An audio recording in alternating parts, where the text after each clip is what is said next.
Hello, welcome to this video. Today we're looking at Google Earth Studio. So if you're interested in making something like this, then watch on. So let's jump in and take a look. So when you first go to Google Earth Studio, it'll ask you to sign up and say what you're doing. It varies on how long you get a notification. I got a notification back immediately to say I could start using it. So when you log on, this is what it looks like. You've got a open an existing project, or you can choose to do a blank project or a quick start. I'm going to go with the quick start option. And then you've got different types of effects. So the zoom in effect, you've got the orbit effect, a point to point, or a spiral. So you can choose which of those, or if you click on the arrow, you've also got the option to do a fly and an orbit. So we're going to have a go at doing a fly and an orbit. So we click on that one and click start. We then choose the area of interest.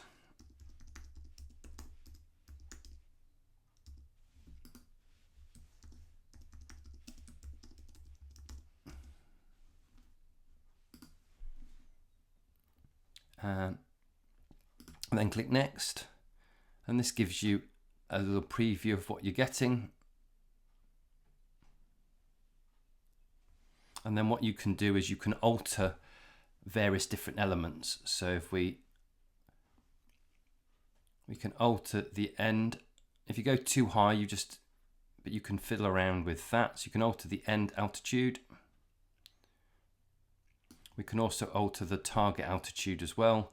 With the target, if you alter it too much, you just see sky. So generally, it works better if you keep it around something between 30 and 40.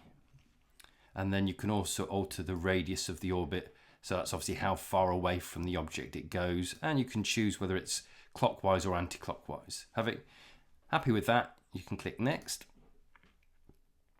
You can then choose the length of time. So we're going to go with 40 seconds and click OK. And then it brings up this timeline. You've got different views. So down the side, you've got different views. So view 1 will give you just the map of the whole thing. And if you hit the space bar, it will play it through for you. And you can see a preview of what you've produced. If you go to layout 2, then you've got the option to see exactly the route at which so the zoom out, we just press space to stop it playing. We can then zoom out and we can see the route it travels from, so we can see where it starts. We can also see the camera angle and where it's viewing. And we can click onto any of those elements. So we zoom in again a bit more. If we wanted to make the circle slightly wider, we can click onto these white elements and we can drag it out. And we can make that sphere bigger. We can also click and move that around if we wanted to. And then we could also move the red element as well to choose where exactly we're going to focus. We're going to leave it where it is for the moment. But you've got the option to move all of these different elements around. You can also alter at different points in the video, at different frames. You could go in and you can alter exactly which bits you want. So you can change the altitude, you can choose alter the longitude and latitude, and you can make a huge difference on those elements. If you want, you can add another attribute, so you could choose a field of view or a time of day. So that's camera target at the moment, but you've got different options available there. So you can have a play, but when you're done, click done.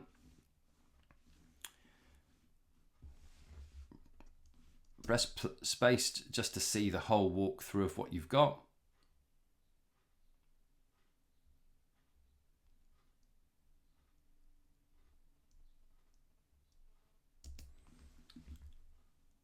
And then if you click render, you can name it.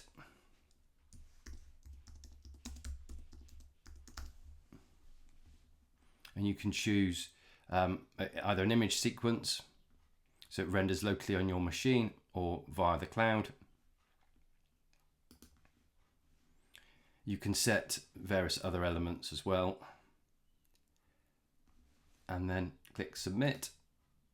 And what it will do is it will do the render, and then it will email you to let you know what you've got. But I think this could be a great resource for maybe travel and tourism students or geography students, just as a way of being able to pick any location in the world and create an overview. So I hope you found the video useful. If you did, remember to subscribe to my channel and join me again soon for more EdTech videos.